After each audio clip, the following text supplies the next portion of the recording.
Acts 2 verses 1 to 13. When the day of Pentecost came, they were all together in one place. Suddenly a sound like the blowing of a violent wind came from heaven and filled the whole house where they were sitting. They saw what seemed to be tongues of fire that separated and came to rest on each of them. All of them were filled with the Holy Spirit and began to speak in other tongues as the Spirit enabled them. Now there were staying in Jerusalem God-fearing Jews from every nation under heaven.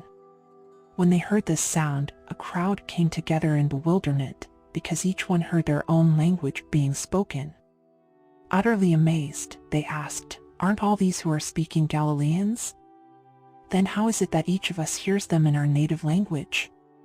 Parthians, Medes and Elamites, residents of Mesopotamia, Judea and Cappadocia, Pontus and Asia, Phrygia and Pamphylia, Egypt and the parts of Libya near Cyrene, visitors from Rome. Both Jews and converts to Judaism, Cretans and Arabs, we hear them declaring the wonders of God in our own tongues. Amazed and perplexed, they asked one another, "What does this mean?" Some, however, made fun of them and said, "They have had too much wine." Deuteronomy 13. If a prophet, or one who foretells by dreams, appears among you and announces to you a sign or wonder, and if the sign or wonder spoken of takes place, and the prophet says, "Let us follow other gods, gods you have not known, and let us worship them," you must not listen to the words of that prophet or dreamer.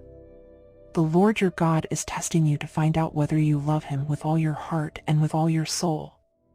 It is the Lord your God you must follow, and him you must revere. Keep his commands and obey him, serve him and hold fast to him. That prophet or dreamer must be put to death for inciting rebellion against the Lord your God, who brought you out of Egypt and redeemed you from the land of slavery. That prophet or dreamer tried to turn you from the way the Lord your God commanded you to follow. You must purge the evil from among you.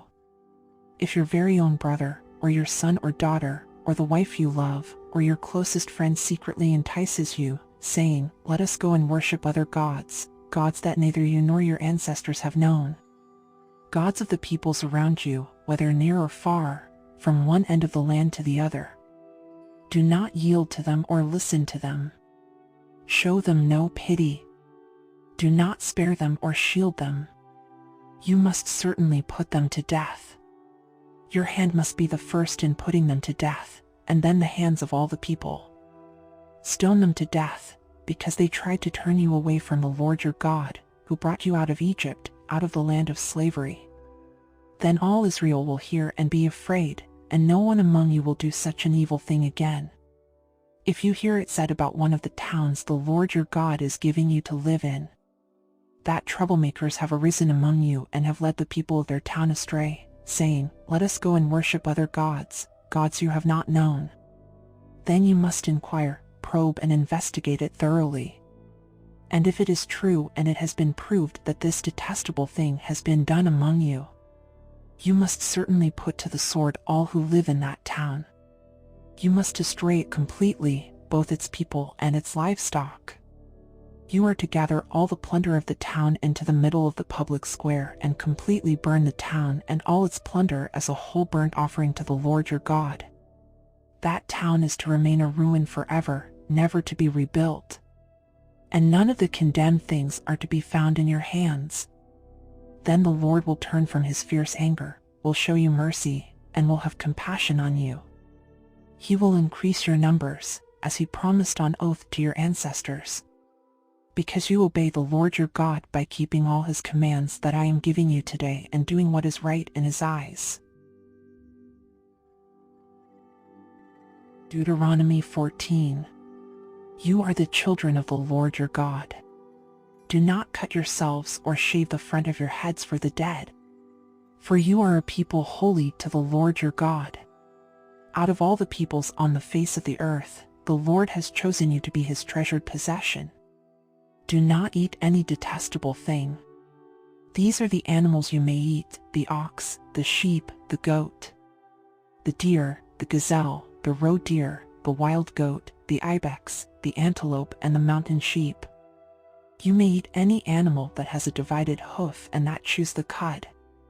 However, of those that chew the cud or that have a divided hoof you may not eat the camel, the rabbit, or the hyrax. Although they chew the cud, they do not have a divided hoof. They are ceremonially unclean for you. The pig is also unclean, although it has a divided hoof. It does not chew the cud. You are not to eat their meat or touch their carcasses. Of all the creatures living in the water, you may eat any that has fins and scales. But anything that does not have fins and scales you may not eat, for you it is unclean. You may eat any clean bird. But these you may not eat: the eagle, the vulture, the black vulture, the red kite, the black kite, any kind of falcon, any kind of raven, the horned owl, the screech owl, the gull, any kind of hawk, the little owl, the great owl, the white owl, the desert owl, the osprey, the cormorant, the stork, any kind of heron, the hoopoe, and the bat. All flying insects are unclean to you, do not eat them. But any winged creature that is clean you may eat. Do not eat anything you find already dead. You may give it to the foreigner residing in any of your towns, and they may eat it, or you may sell it to any other foreigner. But you are a people holy to the Lord your God. Do not cook a young goat in its mother's milk. Be sure to set aside 1/10 of all that your fields produce each year. Eat the tithe of your grain, new wine, and olive oil, and the firstborn of your herds and flocks in the presence of the Lord your God at the place he will choose as a dwelling for his name, so that you may learn to revere the Lord your God always.